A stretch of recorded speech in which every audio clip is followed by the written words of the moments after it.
आज चिकन सुक्का कसा करायचा त्याची रेसिपी बघूया। आता हा विदाऊट कोकोनट असा बनवता असा जराही खोबऱ्याचा वापर न करता। तर मी इकडे घेतलंय अर्धा किलो चिकन, त्याचे बारीक तुकडे करून घेतले। एक टोमॅटोचे 3-4 टोमॅटो बारीक चिरून, 3-4 कांदे बारीक चिरून, कारण खोबऱ्याशिवाय त्यामुळे कांदो आणि टोमॅटो जास्त लागतात। आता इकडे हिरव्या वाटणासाठी लसूण, आला, मिरची आणि कोथिंबीर आणि त्याच्यातच हळद वगैरे मसाले घालायचे। आणि आपण आता ते का मॅरिनेट करण्यासाठी आपण मसाला बनवूया। आता ह्याच्यात घालूया कोथिंबीर आणि हे आला, लसूण, ओल्या मिरचीचे तुकडे आणि थोडीशी हळद आपण नंतर परत थोडीशी घालूची असते। आता ह्याच्यामध्ये आणखी 1 चमचा धणे आणि थोडासा मिरी घालायचा आणि या बारीक वाटून घ्यायचं।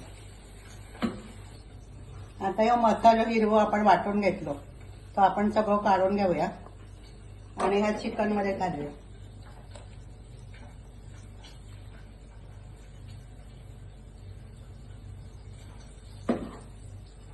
आणि त्याच्यात मॅरिनेट करून ठेवूया।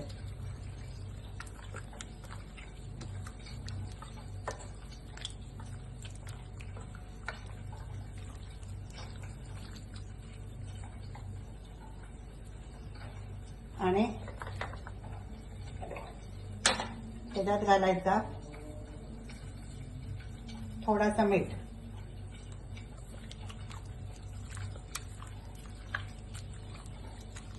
आणि अर्धा तास बाजूक ठेवून द्यायचं। आता आपण चिकन करून घेऊया। त्याच्यासाठी मी गॅसवर ठेवलंय कढई, त्याच्यात घातलंय तेल। तेल तापल्यानंतर त्याच्यामध्ये काही खडे मसाले घालायचे। 1 तमालपत्र, 2-3 दालचिनीचे तुकडे, 2 वेलचीचे तुकडे, 3-4 मिरी आणि 2 लवंग।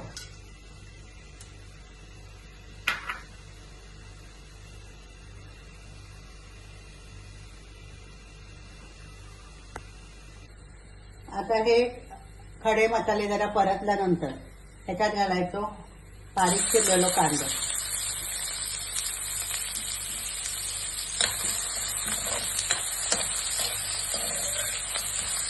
आणि कांदा गोल्डन कलरवर होईपर्यंत परतत राहायचं।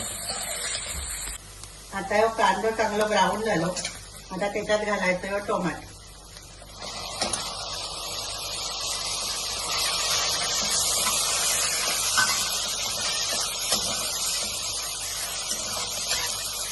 आणि आपण ह्या चिकन मध्ये थोडासा मीठ घातला, उरलेला मीठ त्याच्यात घालायचा म्हणजे कांदा आणि टोमॅटो लवकर भाजते।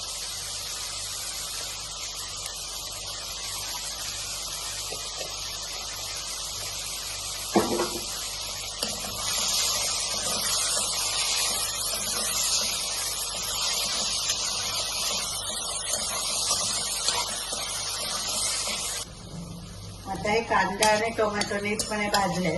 आता ह्याच्यात आपण घालूया थोडीशी हळद। आपण पहिले चिकनात मॅरिनेट करताना हळद लावलं तर थोडी घालायची। नंतर 1 चमचा मिरची पावडर आणि 2 चमचे मालवणी मसाला आणि मसाले घातल्यानंतर हा सगळा मिश्रण एकत्र येईपर्यंत ढवळायचं। आता या कांदा आणि टोमॅटो चांगला भाजलाय, बाजूतून तेल सुटला। आता याच्यात घालायचा या मॅरिनेट केलेला चिकन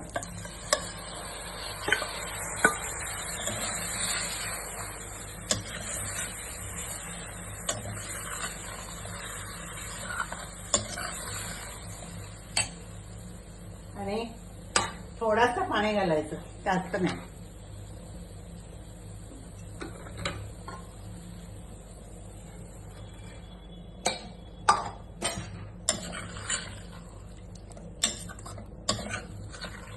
नीटपणे मसाला त्याचा भाजायचो आणि शिजत ठेवायचं।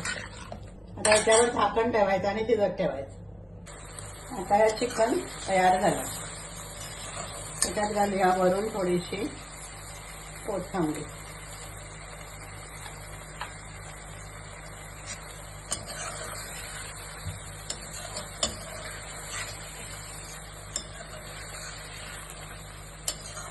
गॅस बंद कर। अशा प्रकारे चिकन सुक्का तयार. आता ह्याच्यात आपण फक्त हिरवा मसालो आणि मालवणी मसालो ह्याच्या व्यतिरिक्त काही वापरलं नाही. अगदी खोबरा सुद्धा वापरला नाही. तर अशा प्रकारे चिकन तुम्ही करून बघा. तुमका नक्की आवडतं आणि आवडला तर लाईक करा, शेअर करा, सबस्क्राईब करा.